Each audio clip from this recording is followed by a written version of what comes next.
বিসমিল্লাহির রহমানির রহিম। Hi guys, আসসালামু আলাইকুম। আশা করি সবাই ভালো আছেন। আজকে আপনাদের সাথে অ্যাডোবাস সিরাপ নিয়ে আলোচনা করব। অ্যাডোবাস সিরাপটি বয়স্ক এবং শিশু সবাই সেবন করতে পারবেন। অ্যাডোবাস সিরাপের জেনেটিক নাম হার্বাল কফ সিরাপ অ্যাডাটুডা বাসিকা। স্কয়ার ফার্মাসিউটিক্যাল লিমিটেড বাজারজাত করেন।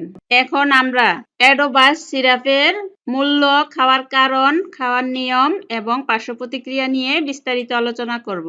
তার আগে আমার চ্যানেলটা সাবস্ক্রাইব করা না থাকলে সাবস্ক্রাইব করবেন, আর যারা সাবস্ক্রাইব করেছেন তাদেরকে অসংখ্য ধন্যবাদ। অ্যাডোবাস সিরাপের মূল্য। অ্যাডোবাস 100 মিলি সিরাপের মূল্য 70 টাকা। 200 মিলি সিরাপের মূল্য 105 টাকা। খাওয়ার কারণ।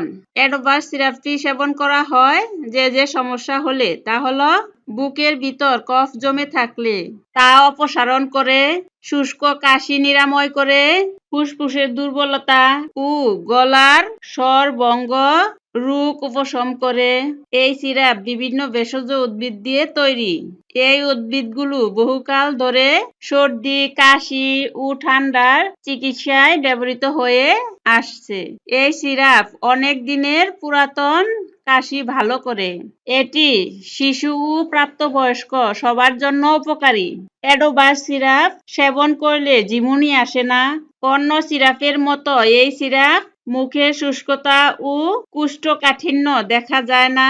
এই সিরাপ অনেক দিনের পুরানো কাশি ভালো করে, ফুসফুসের খিঁচুনি দূর করে, বুকের ভিতরে জমে থাকা কফ পাতলা করে ও বের করার উপযোগী করে, ঠান্ডা, অ্যালার্জি, হাঁপানি ও গলা ভাঙ্গা উপশম করে, যে কোনো কফ বের হতে সাহায্য করে, গলার সুর থরি পরিষ্কার রাখে। এটি অ্যান্টিহিস্টামিন সমৃদ্ধ উপাদান আছে। সব ধরনের ঠান্ডা প্রতিকার করে। এটি ব্যাকটেরিয়া ও ছত্রাককে ধ্বংস করে এবং এদের প্রদাহ নিরাময় করে। এটি শরীর সুস্থ রাখতে সহায়তা করে। ফুসফুস সহ শরীরের সকল কোষ কলায় এটি উপকারী ভূমিকা রাখে। ফুসফুসের ঝিল্লি প্রদাহ ও জ্বর নিরাময় করে। এই মূলের নির্যাসে আছে কার্যকর জীবাণুনাশক উপাদান। হাঁপানি ও শ্বাসকষ্টের তীব্রতা কমায়, শ্বাসতন্ত্রের নানা রোগ নিরাময় করে, নিঃশ্বাসের দুর্গন্ধ দূর করে, পচন ও ইনফেকশন দূর করে, ফুসফুস থেকে সর্দি ও কফ বের করে দেয়। এটি স্নায়ু দুর্বলতা ও পেট ফাঁপা ভালো হয়। খাওয়ার নিয়ম।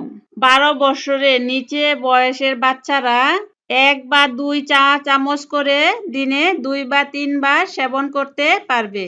প্রাপ্তবয়স্কদের জন্য 3 চা চামচ করে দিনে 2 বা 3 বার সেবন করতে পারবেন। গর্ভাবস্থায় ও স্তন্যদানকালে নির্দিষ্ট কোনো তথ্য নেই। তাই এই সিরাপ সেবন করার আগে অবশ্যই সতর্কতা অবলম্বন করতে হবে। পার্শ্ব প্রতিক্রিয়া। অ্যাডোবাস সিরাপটি সেবন করলে যে সমস্যা হতে পারে তা হলো, এই সিরাপটি সুসহনীয় এবং নিরাপদ। অতিরিক্ত সেবন করলে ডায়রিয়া বা বমি বমি ভাব হতে পারে। এই ছিল আপনাদের সাথে আজকে আমার আলোচনা। সবাই ভালো থাকবেন, আর আমার চ্যানেলটা সাবস্ক্রাইব করা না থাকলে সাবস্ক্রাইব করবেন, আর যারা সাবস্ক্রাইব করেছেন তাদেরকে অসংখ্য ধন্যবাদ। সবাই ভালো থাকবেন। আসসালামু আলাইকুম।